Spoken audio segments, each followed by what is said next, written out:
নতুন আরেকটি পর্বের সাথে আপনাদের মাঝে আমি আবারও হাজির হলাম বেশ অনেক দিন পরে। আসসালামু আলাইকুম। আশা করছি আমার প্রিয় আপু এবং প্রিয় ভাইয়ারা আপনারা কেমন আছেন, কিন্তু আমি তো এখান থেকে জানি না ঠিক আপনারা কীরকম আছেন এবং কী অবস্থায় আছেন। আমি দোয়া করি আল্লাহর অশেষ মেহেরবানিতে আপনারা অনেক ভালো আছেন এবং নিরাপদে আছেন। আলহামদুলিল্লাহ, আমার পরিবারটি নিয়ে আমিও ভালো আছি। যাই হোক, অনেক দিন পরে আপনাদের মাঝে আবারও ফিরে আসলাম আমি। এগুলো হচ্ছে শুধু কিন্তু ভালোবাসার টানে, কিন্তু এমন কিছু আপুদের ভালোবাসার টানে আমি আবারও আমাকে পার্সোনালভাবেও অনেক আপুরা মেসেজ করেছিল যে কেন আমি ভিডিও ছাড়ছি না এবং ভিডিও দিচ্ছি না। আবার আমার এই ভিডিওর মাঝেও অনেকেই কমেন্ট করেছিলেন যে কেন ভিডিও দিচ্ছিলাম না। আসলে ভিডিও দেওয়ার মন মানসিকতা মাঝে মধ্যে নষ্ট হয়ে যায়। এটা আমি বলবো যে আমার ক্ষেত্রে সেটা কিন্তু ঠিক না। এটা হয়তো অনেক আপুরাই ফেস করে, কারণ ভিডিওর একটা ভালো পর্যায়ে ভিউ না হলে কিন্তু আসলে মন মানসিকতা কারোরও ভালো লাগে না। সেই জায়গা থেকে আর ভিডিও ছাড়ার ইচ্ছাও থাকে না। সেজন্য আমিও মাঝখানে কয়েকদিন রেস্ট নিয়েছিলাম এখান থেকে। আর বাসাও একটু ঝামেলা ছিল বাচ্চাদের, যেহেতু প্রচণ্ড আকারে গরম গিয়েছিল কিছুদিন আগে, সবারই জ্বর হয়েছিল। তাই সেগুলো রেশ কাটিয়ে উঠে শরীরে একটু আলসেমে ছিল। আবার এক মহামারী যে ঝড় ভয়ঙ্কর আমাদের মাঝে ছোঁয়া দিয়ে গিয়েছিল, সেটা যে আমি শহরে থাকি সেটা কিন্তু পাইনি, সেটা কিন্তু একেবারেই ভুল। শহরে থেকেও আমি অনেকটাই ঝড়ের প্রভাব কষ্ট করেছি, কারণ আমার এলাকাতে 2 দিন কারেন্ট ছিল না এবং পানি ছিল না। ঝড়ের প্রথম রাতেই আমাদের অনেক এলাকায় পানিবন্দী হয়েছিলাম আমরা অনেক মানুষ, কারণ তার আগের দিন রাত থেকেই কারেন্ট ছিল না। আর সেই রাত 11:30টায় আমরা যখন একটু ঝড়টা নিয়ন্ত্রণে চলে আসে, তখন আপনার ভাইয়া হোটেল থেকে আমাদের গরম গরম খাবার কিনে এনে তারপর আমরা রাতে খেয়ে সেই খাবারটা খেয়ে শুই। 2 দিন পরে অপেক্ষা করার পরে কিন্তু স্বাভাবিক কারেন্ট আমাদের এলাকাতে চলে আসছে। আসলে অনেক মানুষ দক্ষিণাঞ্চলে, যেটা পিরিজপুর এবং ভোলার ভিতরে অনেক মানুষ অসহায় পড়েছে, পানিবন্দী এবং বাড়ি ঘর ছাড়া হয়েছে।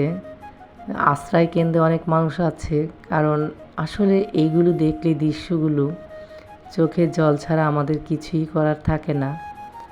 আর শুধু মন থেকে আল্লাহর কাছে একটা জিনিসই সবাই মিলে আমরা দূর থেকে চাইবো তাদের জন্য, তাদের এই বিপদ থেকে আল্লাহ তাআলা যেন তাড়াতাড়ি রেশটা কাটিয়ে উঠুক এবং তাদেরকে নিরাপদে রাখুক।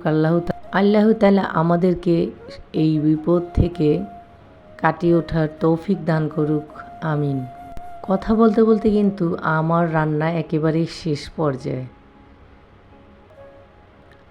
ওখানে ছোট মাছ রান্না করেছিলাম, আর বড়দের জন্য লাল শাক, আর আমার বাচ্চার জন্য একটু চিকেন আমি সিটি দিয়ে নিয়েছিলাম। এখন ওকে দিব খাওয়ানোর জন্য।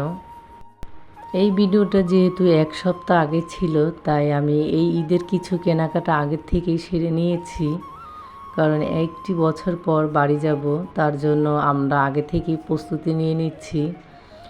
এখানে ঘরে পরার কিছু আমি ড্রেস বানানোর জন্য কাপড় নিয়ে আসলাম, গজ কাপড়, যেটা একেবারেই আনকমন বের হয়েছে, অনেক সুন্দর প্রিন্টটা। আর এই প্রতিটা প্রিন্টের উপরে কিন্তু গ্লিটার বসানো, গ্লিটারটা একেবারেই উঠবে না, সেইভাবে লাগানো। আর এই কাপড়টা গজ নিয়েছিল 150 টাকা, অনেক পাতলা এবং সফট, এর জন্য নিয়েছি বাসায় পরার জন্য। এগুলি একটু ডিজাইন করে বানিয়ে নিব। 2টা 2 কালারে নিয়েছি। কাপড়গুলো কিন্তু কাছ থেকে অনেকটাই সুন্দর লাগে, হয়তো ক্যামেরায় অতটা বোঝা যাচ্ছে না।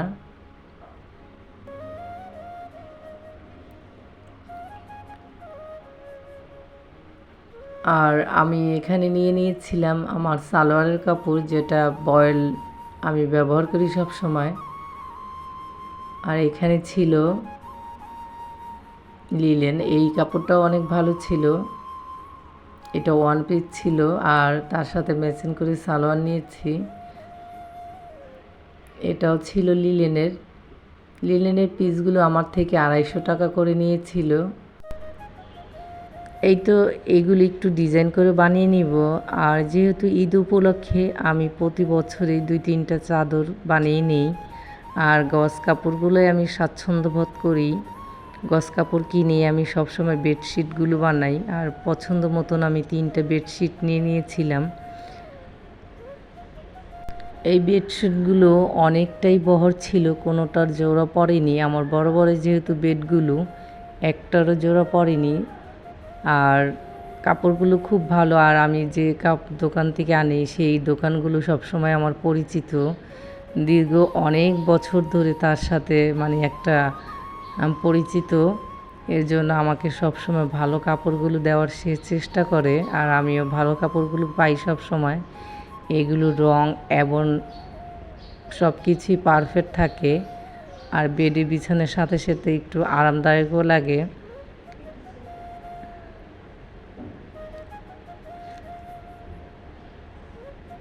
এখানে 3টা কালার ছিল। আর এই বেডশিটের গজের কাপড়গুলো হয়তো অনেকের কাছে আবার প্রশ্ন থেকে যেতে পারে, এগুলো 250 টাকা গজ নিয়েছিল। এইটা 2টা করে বালিশের কাভার আর একটা কোল বালিশের। এটা কিন্তু হালকা অফ হোয়াইট এবং ক্রিমের ভিতরে ছিল।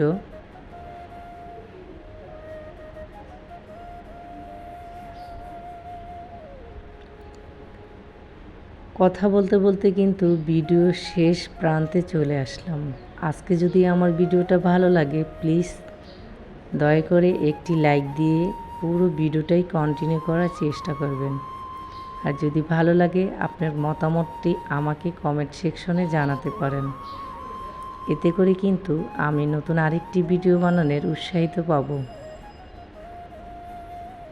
আজকে আমার ভিডিওটা যদি কোথাও কোনো অংশ কথার মাঝে ভুল ত্রুটি হতে পারে, প্লিজ আমাকে ক্ষমা দৃষ্টিতে দেখবেন।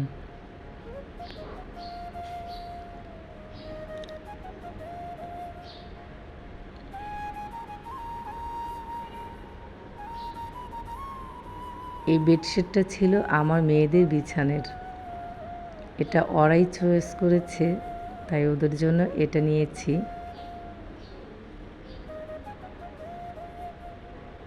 আজকের ভিডিওটা এই পর্যন্ত। দেখা হবে আপনাদের মাঝে হয়তোবা আবার নতুন কোনো ভিডিওতে। সেই পর্যন্ত ভালো থাকবেন, সুস্থ থাকবেন। আল্লাহ হাফেজ। আসসালামু আলাইকুম।